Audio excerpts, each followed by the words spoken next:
अशोक था जिसने अपने बड़े भाई सुसीम की हत्या कर दी थी। अशोक, ऑप्शन नंबर ए। निम्न में से सम्राट अशोक की वह पत्नी कौन थी जिसने उसको प्रभावित किया था? करुवाकी, ऑप्शन नंबर डी हो जाएगा। करुवाकी, ऑप्शन नंबर डी। देखिए 2003 में क्वेश्चन को एसएससी में पूछा गया है। अशोक ने अपने सभी अभिलेखों में एकरूपता से किस प्राकृतिक का प्रयोग किया है? अधर्मागधी, ऑप्शन नंबर ए। बिंदुसार ने विद्रोहियों को कुचलने के लिए अशोक को कहाँ भेजा था? तक्षशिला भेजे थे। Option number B. निम्नलिखित में से वह कौन व्यक्ति है जिसका नाम देवान प्रियदर्शी भी था? अशोक, ऑप्शन नंबर ए। तो चलिए 8 नंबर क्वेश्चन पर चलते हैं। इसको थोड़ा स्क्रॉल करते हैं ऊपर तक। सॉरी दोस्तों, इसको थोड़ा 8 नंबर क्वेश्चन को हम बड़ा कर लेते हैं। ये रहा।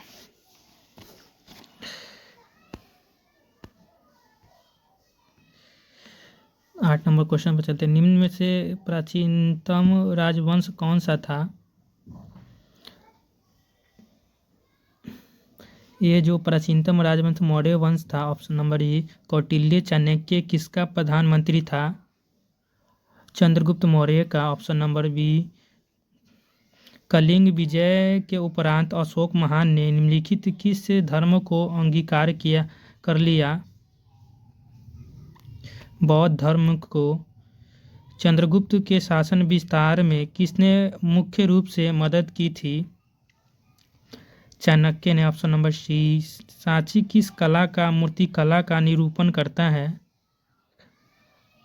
बौद्ध धर्म का। Option number B. तो चलिए 13 नंबर क्वेश्चन पे चलते हैं हम लोग।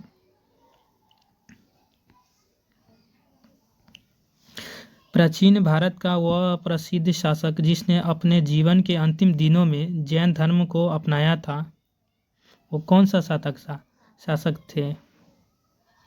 तो चंद्रगुप्त मौर्य थे। ऑप्शन नंबर ए। मौर्य साम्राज्य की स्थापना किसने की? चंद्रगुप्त मौर्य ने। मौर्य साम्राज्य में प्रचलित मुद्रा का नाम क्या था? पन था। पन, ऑप्शन नंबर ए। निम्नलिखित में से कौन मौर्य वंश का शासक नहीं था? अजातशत्रु। निम्नलिखित में से कौन मौर्य वंश का शासक नहीं है? अजातशत्रु। निम्नलिखित में से अशोक का उत्तराधिकारी कौन था? अशोक का उत्तराधिकारी जो था कुणाल था। कुणाल, ऑप्शन नंबर ए। मुद्रा राक्ष का लेखक निम्न में से किसने लिखा है? विशाखदत्त ने। Option number B. तो चलिए स्क्रॉल दूसरे नंबर क्वेश्चन पे चलते हैं दोस्तों। इससे आगे हो गया 20 नंबर क्वेश्चन पे चलते हैं। सॉरी, वो कट गया है। 21 से चालू करते हैं हम लोग।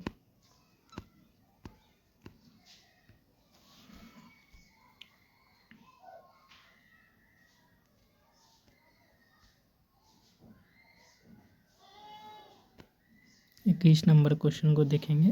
किसने सहिष्णुता, उदारता और करुणा के त्रिविध आधार पर राजवंश की स्थापना की?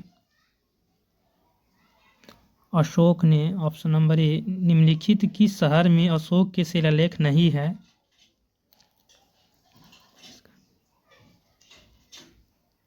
पाटलिपुत्र में। Option number B. Pataliputra, C हो जाएगा। पाटलिपुत्र अर्थशास्त्र का लेखक समकालीन था चंद्रगुप्त मौर्य का। Option number B. नंद वंश के पश्चात मगध पर किस राजवंश ने शासन किया? मौर्य वंश ने। नंद वंश के पश्चात मौर्य वंश से राजवंश ने शासन किया था मौर्य वंश। मौर्य काल में शिक्षा का सर्वाधिक प्रसिद्ध केंद्र था नालंदा विश्वविद्यालय। सॉरी, ये मौर्य काल के ना बात कर रहा है। मौर्य काल में जो था वो तक्षशिला का था विद्यालय, जो काफ़ी प्रचलित था। तो चलिए 26 नंबर क्वेश्चन पे चलते हैं हम लोग।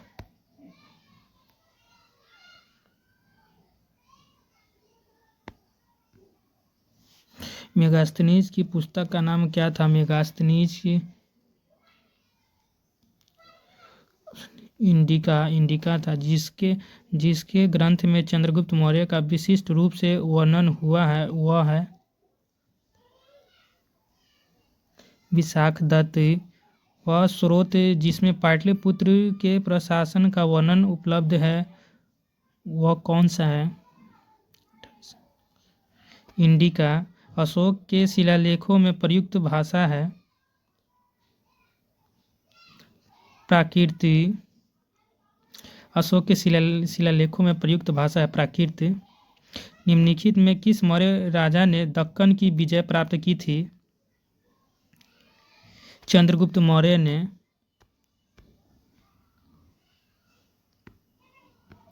मेगास्थनीज ने भारतीय समाज को कितनी श्रेणियों में विभाजित किया है? 7। Option number D. कौटिल्य के अर्थशास्त्र में किस पहलू पर प्रकाश डाला गया? राजनीतिक नीतियों पर। Option number B. निम्न में से कौन सा क्षेत्र अशोक के साम्राज्य में सम्मिलित नहीं था? Sri Lanka. Option number C. Pataliputra को किस शासक ने सर्वप्रथम अपनी राजधानी बनाई थी?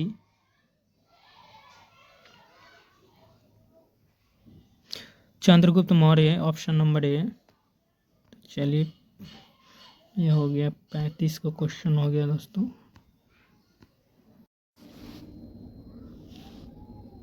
नमस्कार दोस्तों, आप सभी को हमारे YouTube चैनल स्वागत है। तो चलिए हम लोग अपना क्वेश्चन पे चलते हैं। फर्स्ट नंबर क्वेश्चन पे चलते हैं।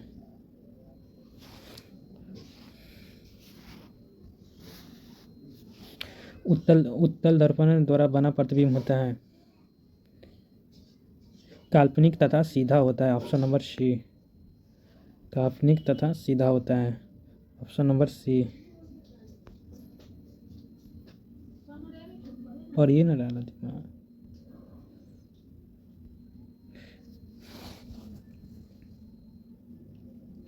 गोली दर्पण की फोकस दूरी उसकी वक्रता त्रिज्या की आधी होती है। Option number A. Option number ए।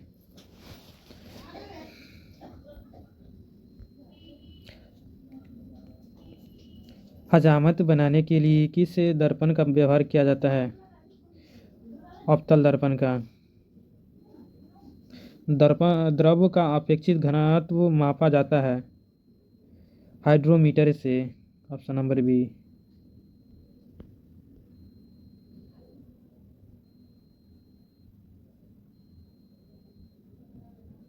दूध की शुद्धता किस यंत्र से मापी जाती है? Option number A. लैक्टोमीटर से। मोटर गाड़ी के चालक के सामने लगा रहता है उत्तल दर्पण। फोटोग्राफी कैमरे का दृश्य होता है उत्तल लेंस। Option number B. पानी में हवा का बुलबुला किस तरह कार्य करता है? अवतल लेंस की तरह। Option number D. वायुमंडल की आर्द्रता मापी जाती है हाइड्रोमीटर से। ऑप्शन नंबर ए। भूकंप मापी यंत्र है सिस्मोग्राफ। ऑप्शन नंबर ए। ध्वनि की तीव्रता मापी जाती है डेसिबल में। ऑप्शन नंबर ए। मानव रेटिना पर बना प्रतिबिंब होता है काल्पनिक एवं सीधा होता है। Option number C. सॉरी दोस्तों, सॉरी, काल्पनिक नहीं, ये ऑप्शन नंबर बी हो जाएगा इसका।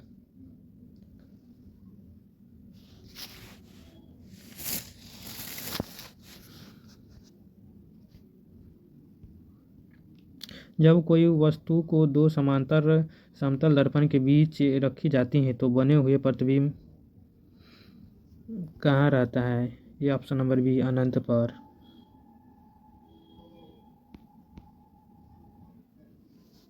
तो चलिए अगला क्वेश्चन पे चलते हैं हम लोग, 14 नंबर क्वेश्चन पे।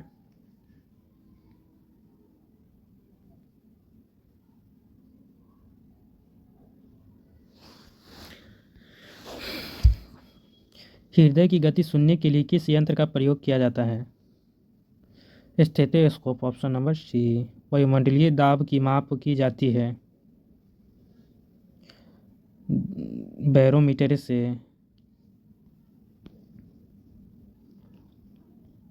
सरल सूक्ष्मदर्शी में वस्तु को रखा जाता है लेंस और प्रकाश केंद्र के बीच, ऑप्शन नंबर बी। वनस्पति तेलों से कृत्रिम घी बनाने में किस पर उत्प्रेरक का प्रयोग किया जाता है? निकील का, option number C. Ammonia gas बनाने की हैबर विधि में किस उत्प्रेरण का प्रयोग किया जाता है?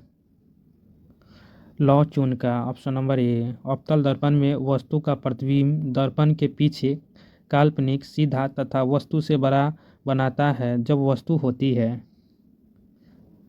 फोकस और ध्रुव के बीच, ऑप्शन नंबर डी। रक्त का दाब किस यंत्र से मापा जाता है? सिस्मोग्राफ। 20 नंबर क्वेश्चन पे चलते हैं दोस्तों, option number B, seismograph. Transformer का कोड बना होता है नर्म लोहे का, option number A. Option number ठीक है।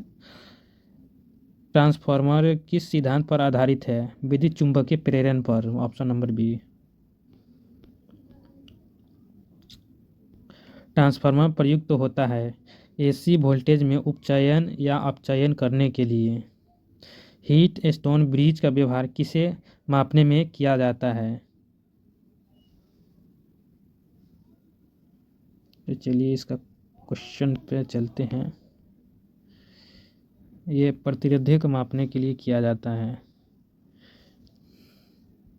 तो इसका आंसर हो जाएगा प्रतिरोध्य।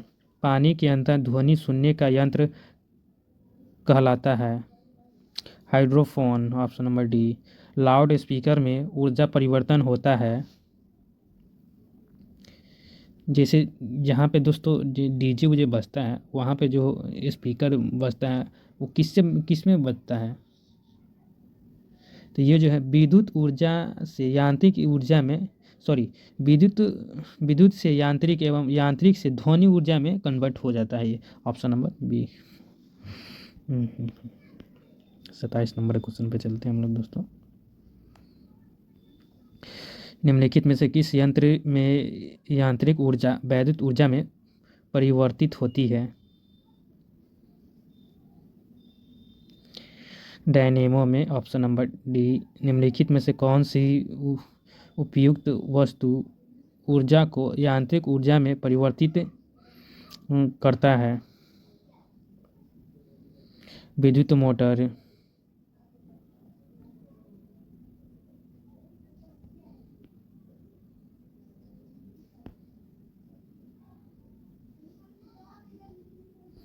रासायनिक ऊर्जा का विद्युत ऊर्जा में परिवर्तन होता है बैटरी में होता है। रेक्टिफायर का प्रयोग किया जाता है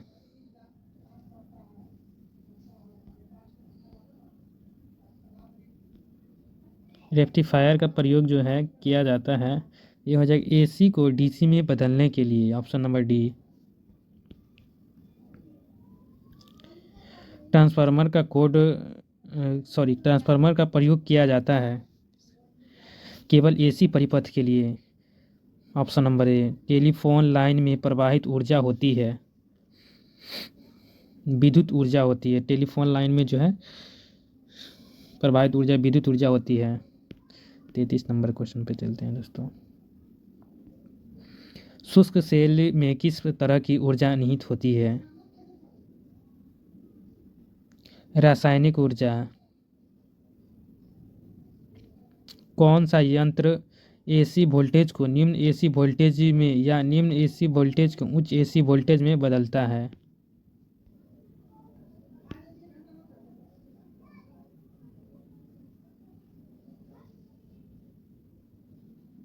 ट्रांसफार्मर।